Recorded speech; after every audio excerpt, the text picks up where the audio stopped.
Hello friends, बरायबाय Bodo Info official YouTube channel दिनै सानाव video होनो हायाखै मानोना गोबां बिजियाव दङमोन स' नोंथांमोना भिडिअ नायदों जायफ्रा ब्लग भिडिअ नोंथांमोना मिथिदों मानि थाखाय होनो हायासै आपडेटखौहाय दा लिंकआ डिसक्रिप्शनाव दङ सेकेन्ड चेनेलनि भिडिअ स' नोंथांमोना नायनो हागोन स' बेनिफ्राय फाइनाली ग्रेड 3 रिजाल्ट ओंखारबाय दा काट अफ बेसेबां हाइ मानो लाखो बेनि सायाव डिसकास खालामगोन स' ग्रेड 3 ग्रेड 4 बेसेबां काट अफ थांखो जों डिसकास खालामगोन नोंथांमोना क्वालिफाइड नट क्वालिफाइड गासिबो कमेन्ट्स खालाम देन बेनिफ्राय नोंथांमोननि मार्क्सआ ओंखारगोन लासैनो अफिसियेल नोंथांमोना नायनो हागोन लासैनो दा रिजाल्टआथ' होबाय नोंथांमोना नै paper 3 4 5 date means HS pass HSLC बेनिफ्राय डिग्री पासनि रिजाल्ट ओंखारजोब्बाय दा ड्राइभाराबो ओंखारबाय ड्राइभारा पेपार 5 आव ओंखारगोन नोंथांमोना स' बेनिफ्राय पेपार 3 आवहाय जाबाय एचएस लेभेलनि आरो पेपार 4 आ जाबाय नोंथांमोननि डिग्री पास एबा डिप्ल'मा लेभेलनि स' गोबाव खालामा जों जायखिजाया मोनसे लिंकआव थुनाय लोगो लोगो रिजाल्टखौ नायनो हायो आरो नोंनि एप्लिकेसन नाम्बार पासवर्ड होनानै नोंथांमोना रिजाल्टखौ नाय जुदि आइडि गोमादोंब्ला फरगट पासवर्ड दङना बे राइट साइडआव क्लिक खालामनाय लोगो लोगो एप्लिकेसन नाम्बार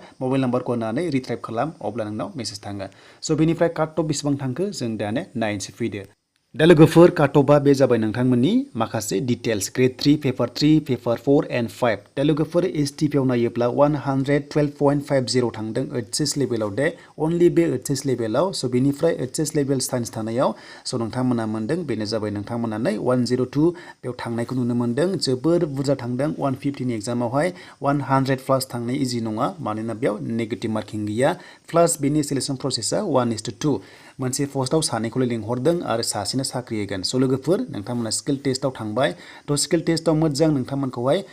मोजां पारफरमेन्स होयोब्लानो नोंथांमोना साख्रिखौ मोनगोन देन बेनिफ्राय डिग्री पास अनलि डिग्री पासआव थांदों 136.50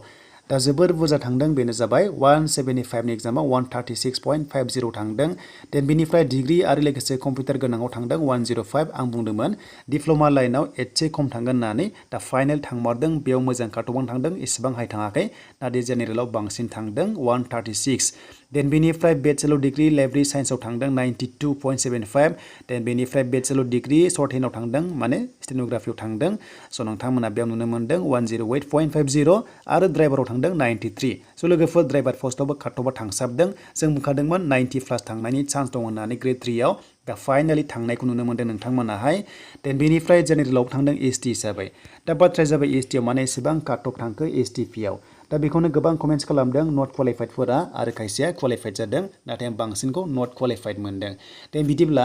स' नोंथांमोना नैबे एसटिपि होननाय लोगो लोगो बेयाव जोंनि अनलि एसटिपि आव जोंनि बर'फोरल' गैया गोबां दानिया एसटिपि आव गोबां हाबबाय स' बिथांमोनाबो एटेक खालामनाय जाबाय हमनाला एग्जाम्पल महरै बिथांमोनाबो बेयाव सेलेक्ट जाबाय अब्ला स' एसटि होननाय लोगो लोगो एसटिपि होननाय लोगो लोगो अनलि 10% रिजार्भेसन दंमोन आसाम गभर्नमेन्टनि जबाव दा लोगोफोर बिनि अनगायैबो बे सिलेक्सन प्रसेसा ओरैबायदि गोरा अनलि 1:2 लांदों अके स' सासेनोल' बेयावबो साख्रि होनाय जागोन लास्टआव दा बेखायनो जायफ्रा एग्जामाव मोजां नाम्बार मोनखादों स' नोंथांमोना बांसिन चान्सआ दङ दा हमना ला एग्जाम्पल इजि एग्जाम्पल महरै भाइभायाव जुदि 5ल'ब्ला स' नोंथांमोना 5ल'बा भाइभायाव अब्ला जायफ्रा एग्जामाव मोजां नाम्बार मोनखादों स' नोंथांमोना चान्सआ बांसिन थायो अके दा बेखायनो नार्भास जानाङा जायफ्रानोखि नोंथांमोना सानैबो सेलेक्ट जाबाय अब्ला नोंथांमोना बे सानैबो मोजां पारफरमेन्स होबानो जाबाय जाहाथे नोंथांमोना स्किल टेस्टआव पास जायो दा बेनो आरो गुबै बाथ्राया लोगोफोर काटअफआ हाइ लेभेल थांबाय स' बेनिफ्राय डिएचएस एग्जामा डिसेम्बर 4 आव चान्सआ दङ स' नोंथांमोना बिनि आपडेटखौ मोनथारसिगोन अफिसियेलि हिसाबै देन बेनिफ्राय मोजां फरायदो नेक्स्ट लेभेलनि एग्जामावबो काटअफआ गोजौ थांगोन दा नायदो लोगोफोर 175 नि एग्जामाव हमना ला 136 गाहाम थांदोंबा स' नायदो लोगोफोर नोंथांमोना गोबां पार्सेन्टखौ बेयाव थांनायखौ नुनो मोनदों स' बेनिसिम लोगोफोर बिनिफ्राय गाव गावनि स्क'रा बेसेबां मोनदों गाव गावनि स्क'रा बेसेबां मोनदों बेखौ नायनो हानायनि अप्सन फैगोन दा बावैनो आरो जेब्ला फैगोन आं नोंथांमोननो आपडेटखौ लाना फैगोन दा लोगोफोर ग्रेड 4 आव थांदों पेपार 1 एबा 10 फार्स्ट लेभेलाव एसटिपि हिसाबै थांदों अनलि 71 150 नि एग्जामावहाय आरो लोगोसे नोंथांमोना नुनो मोनदों 8 फार्स्ट लेभेलाव थांदों अनलि 60 बेखायनो बयबो बेयाव बांसिनानो सेलेक्ट जादों अके थ' लोगोफोर जोबोर खम काट अफ थांदों बेवहाय नर्मेल काट अफ थांदों जेरै थाङोमोन जबाव थिग बेबादिनो बेयाव थांदों सिभिल जबाव जेरै थाङो काट अफ बेयाव सेम थांदों देन बेनिफ्राय जेनेरेलावबो अनलि 79 थांदों आरो लोगोसे 74 थांदों नायदो लोगोफोर अब्ला जोबोर मोजां काट अफ